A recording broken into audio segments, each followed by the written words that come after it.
முக்கியம் தான் இல்லைன்னு சொல்ல. அக்கா முக்கியம்னா பொண்டாட்டியும் முக்கியம் இல்லை. 24 மணி நேரமும் அக்கா கூடயும் அக்கா வீட்டுக்கார கூடயும் குழந்தை கூடயுமே இருந்துச்சுன்னா அப்ப என்ன எதுக்கு அவன் கல்யாணம் பண்ணா? பொண்டாட்டிக்கு இம்பார்ட்டன்ட் கொடுக்கணுமா இல்லையா?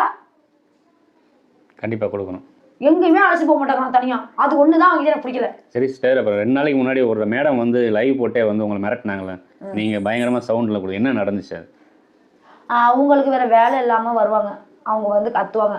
அவங்க பெரிய வக்கீல், அவங்க கம்ப்ளைண்ட் கொடுக்க போறாங்களா, போவாங்க தூக்கி தூர போடுங்க, அதை பத்திலாம் பேசாதீங்க. அதுக்கெல்லாம் அசர்ற ஆளா நான் போவாத கோர்ட்டா போவாத ஸ்டேஷனா எல்லாம் பார்த்துட்டு தான் இங்க வந்து உட்காந்துருக்கேன். இப்படிதான் உட்காந்துருப்பேன். என்ன யாரும் எதுவும் பண்ண முடியாது. ஆமா எல்லாம் கேட்டாங்க. இப்பவும் அவங்கள பத்தி பேசினா அப்படிதான் உட்காந்துருப்பேன். அவங்களும் இல்ல, ஒருத்தி போன் அடிச்சு ஸ்டேஷன்ல கம்ப்ளைண்டே கொடுத்துட்டு வந்திருக்கா. 3 மணிக்கு வரணும்னு சொன்ன மணி எத்தனை?